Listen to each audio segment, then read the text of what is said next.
Governor Bob McDonnell today announced a series of independent audits to improve the performance of Virginia's transportation agencies. The audits will result in recommendations to improve the operations, maintenance, finance, and construction practices of the Virginia Department of Transportation, or VDOT, and other transportation agencies.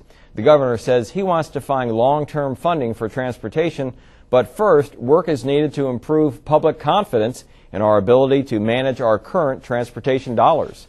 And joining us now to discuss the audits is Jeff Caldwell, Chief of Communications of VDOT. Jeff, thanks for joining us. Thanks for having me, Bob.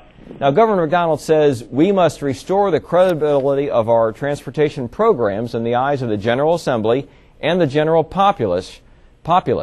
Thorough independent audits are the first step in that process. Do you agree with the governor's assessment of credibility? Governor McDonnell, when he was running for office and also as his first month in the administration, has made it a priority to ensure that there's transparency in transportation projects and to find out more information about the programs and practices that we use to build and maintain Virginia's highways. Here at VDOT, we know we're a major state agency that spends a significant portion of the taxpayers' money, so we are open to this outside review, and we will work with whatever findings come out of these audits to improve our business. Well, when he says we must restore the credibility, do you think it's taken a hit among the public, and why? Well, in some areas of the state, certainly folks have questions about VDOT, and over the years we've tried to address those through improvements in our on-time and on-budget delivery of projects. And we've tried to open our books for everybody to review VDOT's business. Any citizen, legislator, or interested party can go on virginiadot.org and click on a link that's called the dashboard. And there they can see all of our records for financial management, for operations, and even for customer satisfaction.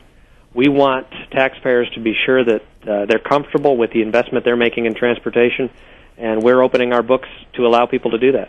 Did the rest areas closings cause a public perception problem? I think the rest area closings certainly showed folks what a challenge we have in Virginia for transportation financing.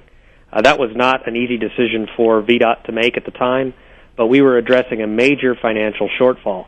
Of course, Governor McDonnell had made it a priority to restore those rest areas, and we have done that. But we still have some challenges facing us in how we can spend the available money that we have for transportation to address the mounting needs around the state. Well, specifically, how is funding looking for the rest areas for next fiscal year? Because as I understand it, there was money found for the end to run the rest areas through June, but next year was another question.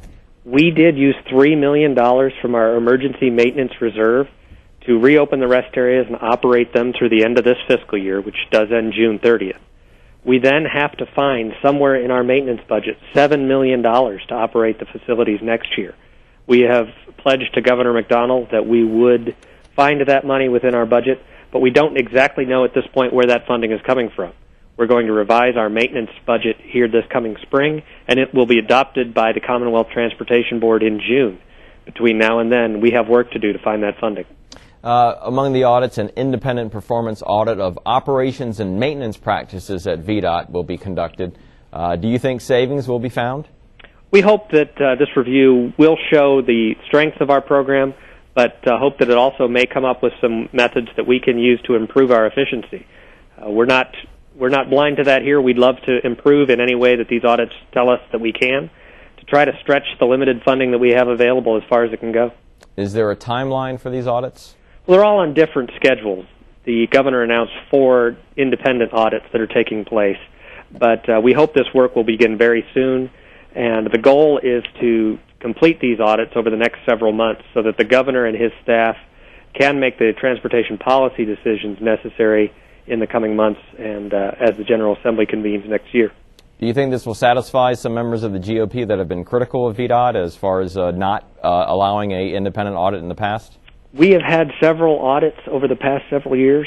We are open to any reviews that are necessary, and we have heard from many elected officials that they would like to see these type of comprehensive independent audits. So again, we're opening our books, and we will embrace these auditors as they come in and see what kind of recommendations that they can provide us. All right, Jeff Caldwell, Chief of Communications of VDOT, thanks so much for joining us. Thanks, Bob. And now let's send it to Mel in Stanton.